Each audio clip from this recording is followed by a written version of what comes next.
The Virginia Horse Industry Board and the Virginia Christmas Tree Growers Association are proud sponsors of Virginia farming. This program's brought to you by the Virginia Farm Bureau. Large or small, Virginia farmers work year-round to help put food on your table. And Farm Bureau works year-round to help farmers and all Virginians. Farming, it's all good. To learn more, go to vafarmbureau.org. Hi, everybody. Welcome to Virginia Farming. I'm Amy Rocher. This week, we go high-tech and learn how drones are benefiting Virginia farmers. Then Mark Viette has tips on choosing the right houseplants when we go in the garden. We'll also have the Ag Calendar and a Minute in the Field video. All this plus the Ag News of the Week on this edition of Virginia Farming.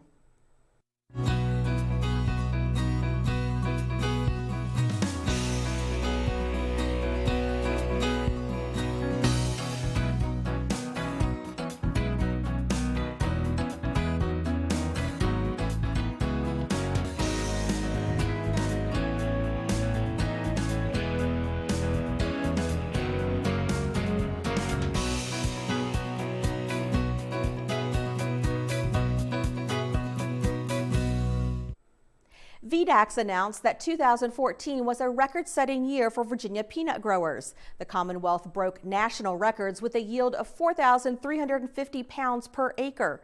Growers credit these extremely high yields to improved seed varieties, longer rotations, and good growing conditions. In comparison, last year's national average was 3,932 pounds per acre. The Commonwealth's top peanut producer was Drake Farms in Southampton County, who yielded 6,058 pounds per acre.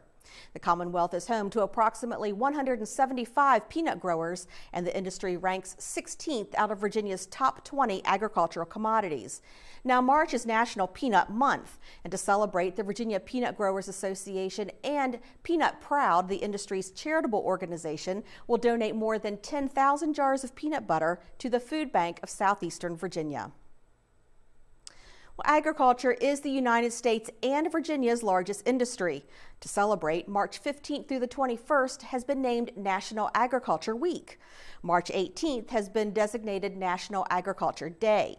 Now, the National Ag Day program encourages Americans to understand how food and fiber are produced, appreciate the role agriculture plays in providing safe, abundant, and affordable products, and value the essential role of agriculture in maintaining a strong economy.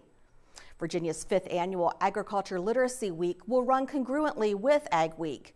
County Farm Bureau volunteers and other members of the state's agricultural community will mark the week by reading agriculture-related books to preschool and elementary school students in their communities. Virginia is home to more than 46,000 farms and 8.3 million acres of farmland. Changing the genetic base of a herd is not easy. In this segment from the American Angus Association, we hear how increasing Angus in a herd can improve the bottom line. Cindy Campbell reports. A harsh environment encouraged cattleman Chuck Backus to focus on quality to improve his bottom line. In Arizona, we have almost all ranches are on government land of one kind or another, because only 17% of the state is private, and that's around the cities. So where you ranch, it's either Forest Service or BLM.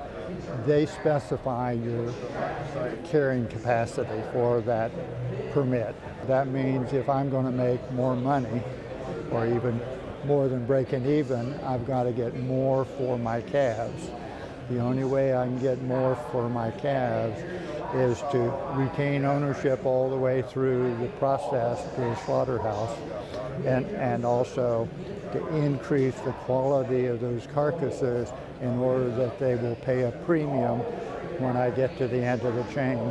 For many years, Backus raised Brahman cross cattle, but moved to more Angus influence to improve carcass traits. The harsh environment wouldn't let him bring in new cattle, but he could still introduce new genetics. Angus is known for their marbling, so I started AIing with Angus bulls. My initial experiment was to use AI high-quality bulls to inseminate my cows, which results in those calves being raised in that country mothered by cows which understood what to eat and so forth.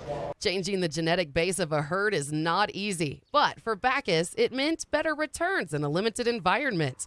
Consumer demand for high-quality beef is strong, indicating stable premiums. I'd been in the cattle business 30 years, and at age 70, I decided to change my whole herd and go after high-quality carcasses, from Brahma crosses to high percentage of Angus. He is getting $250 to $300 above the commodity market with improved genetics and retained ownership on feed.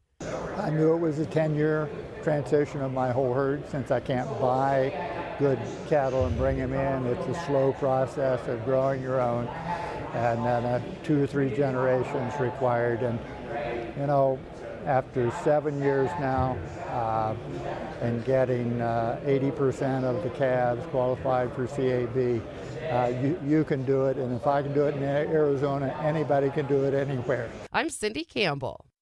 Thanks, Cindy. The Agricultural Outlook Forum was held recently in Washington, D.C. Of course, it's uncertain what the American climate will be like in 45 years, but looking at climate models, the best prediction is that the American Southwest will be drier, the Northwest may get more rain and less snow, and the entire nation will see more climate variability. The USDA's Wayne Maloney reports that a few things are fairly certain. There will be more people, and with a highly diffused American water management system, it will be a challenge to adapt.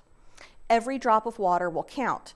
It will be necessary for areas accustomed to getting much of their water from melting snowpack to store more water in reservoirs, and water now discarded as dirty or gray can no longer be flushed away. Fortunately, technology to address that problem is on the rise, and investing in forest health projects could substantially increase the amount of water available. Solutions also include more storage and retention of water and better water management. Well, the use of drones has been in the news a lot lately. And today we see how one Virginia company is using drones to compile soil analysis, helping farmers generate more profit. That's straight ahead on Ag Insights.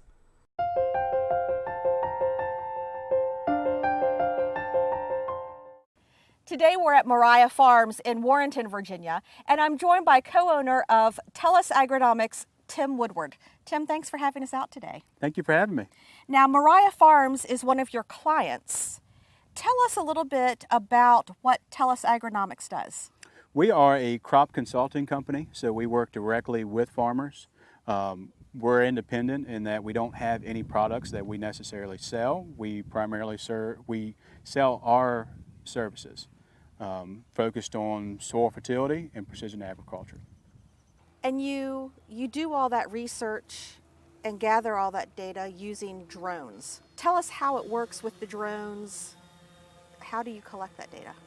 So we use drones in 2 ways. The first way that I see is probably the easiest way for people to get involved is to have a camera that live feeds back to the ground that they send up, and they just get a bird's eye view of that field.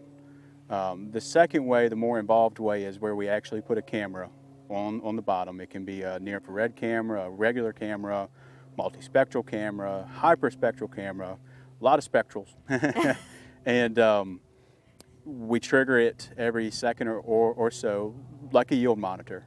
And we fly across the field, and it's snapping pictures, and we take those pictures and we stitch them together to make one master picture. And based on the wavelengths that we've captured, we can interpret the data and understand their meaning.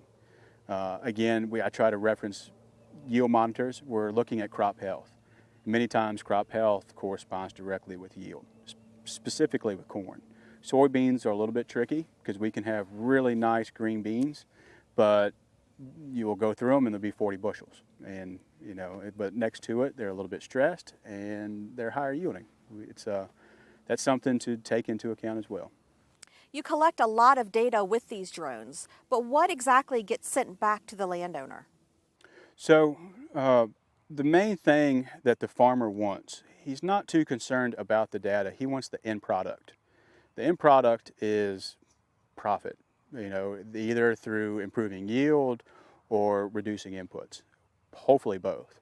And so what we do with the data is interpret it within house. And for one of the uses is creating zones that we sample by. Another use is evaluation of varieties or treatments within trials. So not just relying on the yield monitor, but being able to go out every week or every 2 weeks and quantifying the effect of the environment those last two weeks. What happens to this treatment when it gets wet? What happens when it gets dry? And that's something that we can do instead of just taking a snapshot at the very end. Now, yield is the end game, but it's nice to have a lot more information on top of it. If a farmer hires Tellus Agronomics, how does it work? Do you say, here's your drone, good luck, or what do you do? What we do, I currently try to work with other people that fly as well. We do all the flying on our own. It's just the barrier to learn this stuff is so steep.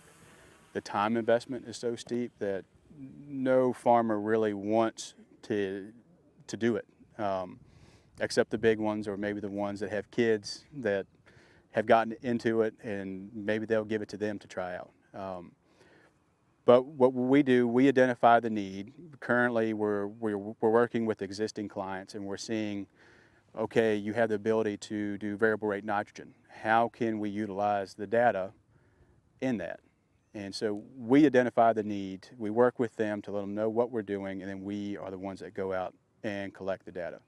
How does the farmer get that information back? What do you give him? I give it back to him in the form of variable rate nitrogen. Good example. I give it back to him in the form of a USB drive that he puts into his controller that tells his controller what that nitrogen rate is. You know, that's it. That's 99% of the time, that's all they care about. They don't want to see the pretty map that I've generated because they themselves don't necessarily know how to take that into 100 pounds of urea is what you need. So that's the end product. A report telling them how much they need to buy and then where it needs to go. So let's talk a little bit about the drones themselves. You have one here. Tell us a little bit about how does this work? Do you have to sit there with your remote control and fly these all the time? Actually, no. Probably 5% of the time that I fly these is in manual mode, where I'm actually have the remote control. The other 95% of the time, I actually program an emission within this autopilot system. The autopilot has a GPS on board, telemetry to feed back to the ground station so that I can see where it's at, how the batteries are doing. But what I'm able to do is program in a large number of points. And those points tell it where to go. So I use a Google Earth type of interface where I have an aerial map. I can drop those points. I can tell it what to do at those points. Take off, land, go up to 100 meters, go down to 50 meters.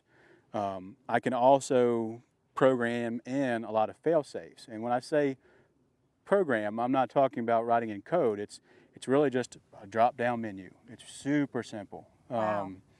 And so I can tell it to have a barrier around the field, beyond the field, and if something were to happen and it decides to go off on its own, it can hit that wall and know to come on back to where it took off from. If it's in its mission and I see a plane coming in, I can flip a switch and tell it to come on back to me. Everything's really up in the air with government regulations, but what is the current governmental regulations on the use of drones? Nobody really knows at this point. The FAA has a policy that forbids commercial use of UAVs. They do allow hobby use, recreational use, as long as you're not deriving any type of monetary gain from it. You have to stay within 400 feet of the ground, line of sight, and you can't be within 3 miles of an airport. All of which it's good practice. It would be nice to go over 400 feet, but safety-wise, you know, there's a lot of planes in the area. It's just good practice to stay down. But by 2015, September, Congress has mandated to the FAA that they have to have some type of plan and begin adopting UAVs for commercial use into national airspace. With those changes coming about in 2015, will that change your business? Hopefully, yeah, we can begin to actually charge for what we're doing. It's a lot of investment, a lot of time, and we're really banking on that. It's not too restrictive. That's the biggest concern that we have. We know that there's going to be use of them. What we're concerned is that it's going to be so restrictive that larger companies are the only ones that are actually using these. Are you currently not making money with the drones? I mean, we make money at other things, just not with the drone. Okay. Okay. Yeah, we don't charge for anything that we do. We're just purely experimenting with it to see the applications. We use nitrogen as an example, but how does a drone flying up in the air give you readings on nitrogen in the soil? So it's not actually collecting data on the soil. What we're trying to do is merge data sources. So we don't want to focus just on one data source. The drone is creating images. That's just one piece in the whole puzzle. So we're trying to do prep work before planting season with electromagnetic units actually going through the field and mapping the profile of that soil. We then precision sample in the fall or spring or during the winter time, and we can relate our organic matter readings that we have from these zone samples to that. We then can take our yield monitor data, if we have it, and good data, and begin to apply that into the model. Then with the aerial imaging, we may be able to define zones, but within season, the size of those zones is going to fluctuate. We have a little bit drier season, maybe that zone shrinks a little bit. A little bit wetter season, maybe the zone grows a little bit. What the aerial maps will be able to tell us is where that boundary is. It's more of a refined boundary. And what we're going to capture is essentially what plants are healthy, what plants are stressed. We need to know why they're stressed. So we have to get out on the ground and make sure that it's a nitrogen problem, not a pest problem. So really, Tellus Agronomics is more than drones. You guys are really a lot of boots on the ground. Yes. Okay. Yep, that's what we do. And boots on the ground is really 90% of what we do. I got the cow poop on my jacket to prove it. There you go. And, we just look at this as another way to do a better job. That's what it boils down to. So we're here at Mariah Farms, and they are one of your clients. What has been your feedback from your clients? The feedback has been great. Every farmer, every journal, every magazine in the last year has had a picture of the drone in front of it. So they know about it and they're excited about it. So we're at that phase now where they're excited, but like any good businessman, he wants to know how it's going to make him money. And so we're at that phase where I'm going out and proving to these guys the different uses and how it's going to save them money. And it may not be in a direct way. It may be for the crop consultant to be able to do a better job with scouting and be able to cover maybe just a little bit more acres, but know that we've done a great job. Farmer may not see the direct benefit from that, but he can trust that the scouting was done well. We get into the variable rate nitrogen and the variable rate populations and hybrids in the next couple years. That's when the payback is going to be big time. But we have to have those farmers that are ready to take that next step into precision ag to realize the benefits. The average age of our Virginia farmers is around 59 years old, and this is a lot of technology for them. Are you getting any feedback from them? Are they pushing back because this is too much technology, or are you doing enough of the work for them that they're able to accept it? The landscape is changing from the mechanical to the electronic. I was in a tractor the other day and the man had 4 displays. It confused even me, but that's what they deal with now just to go out and plant. I had a guy tell me the other day, he goes, my grandfather would turn in his grave if he saw what I had to go through just to put the first acre of corn in the ground.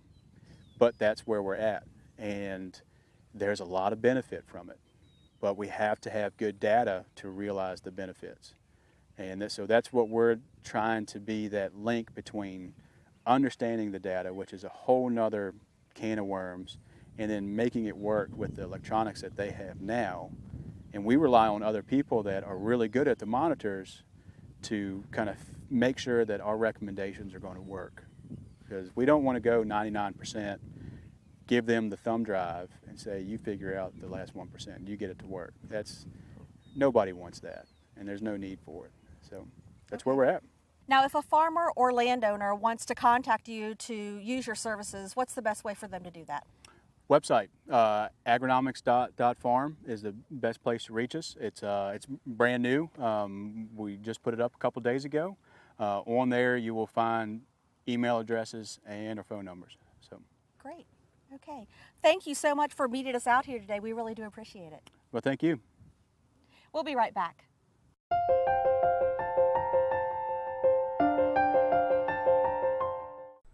Choosing the right house plants can be hit or miss, but there are some tips to picking just the right plants. Mark Viette shows us how when we go in the garden. Many of our house plants are what we call tropical plants. They're plants from different parts of the world that really may not freeze, or if they do freeze, they still get very warm at other times of the year. So these are plants that we want to bring indoors that may be growing in an area that has a lot of humidity. So I recommend a couple things. First of all, try to pick house plants that have been grown locally in a greenhouse for a couple weeks. Maybe they've been grown all year long. But when it comes to picking a house plant, there are certain types that you can pick that I call super hardy purple thumb. For example, when we go to our greenhouse, we might find a beautiful plant like this, alocasia. Nice, beautiful, shiny leaves. But this plant needs a lot of light, but very high humidity. Very much like the peace lily right here in the front. This peace lily also needs a lot of humidity. On the other hand, you can pick a plant that is commonly known as the cast iron plant. That means it can withstand lots of environment. Low temperatures indoors, low light, dry conditions, wet conditions. So go for those easy to grow purple thumb plants like a cast iron plant. Or on the other hand, right here we have Sansevieria. It's also known as mother-in-law's tongue. It stays with you forever. So if you want to pick one of those easy plants, you might consider Sansevieria. The other thing, when you're looking at trying to buy house plants, look at the foliage. This is a Norfolk Island pine. Beautiful, nice, green, lime, yellow foliage. But sometimes when you look closely at this, or if you feel the foliage, it's brittle, it's gray, the leaves are drooping, even the needles start to droop, or if you hit it, all the needles fall off. So try to pick a good, healthy plant. But keep in mind, Norfolk Island pines like high humidity. So you might have to set up a humidifier in your house. Bright light, high humidity, easy way to grow Norfolk Island pines.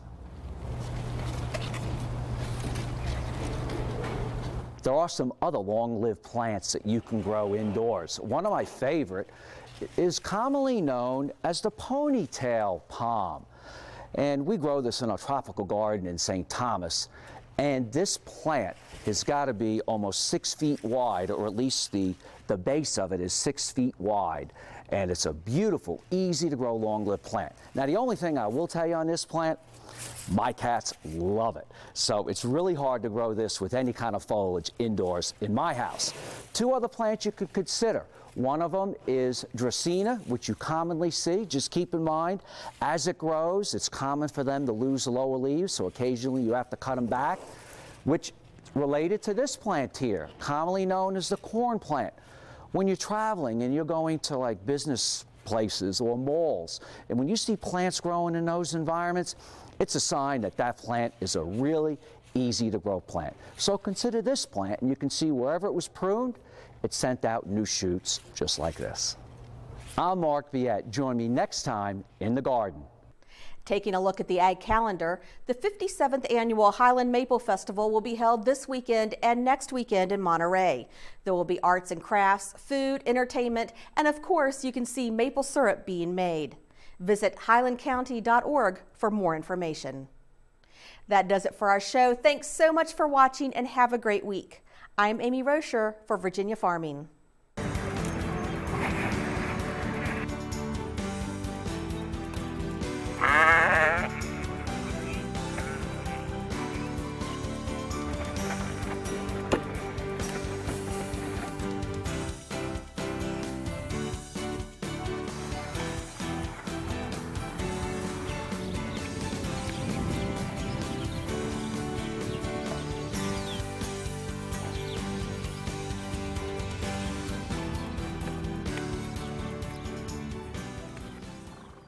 This program's brought to you by the Virginia Farm Bureau. From apples to zucchini, Virginia farmers work hard to put food on your table. And Farm Bureau works year-round to help farmers and all Virginians. Farming, it's all good. To learn more, go to vafarmbureau.org.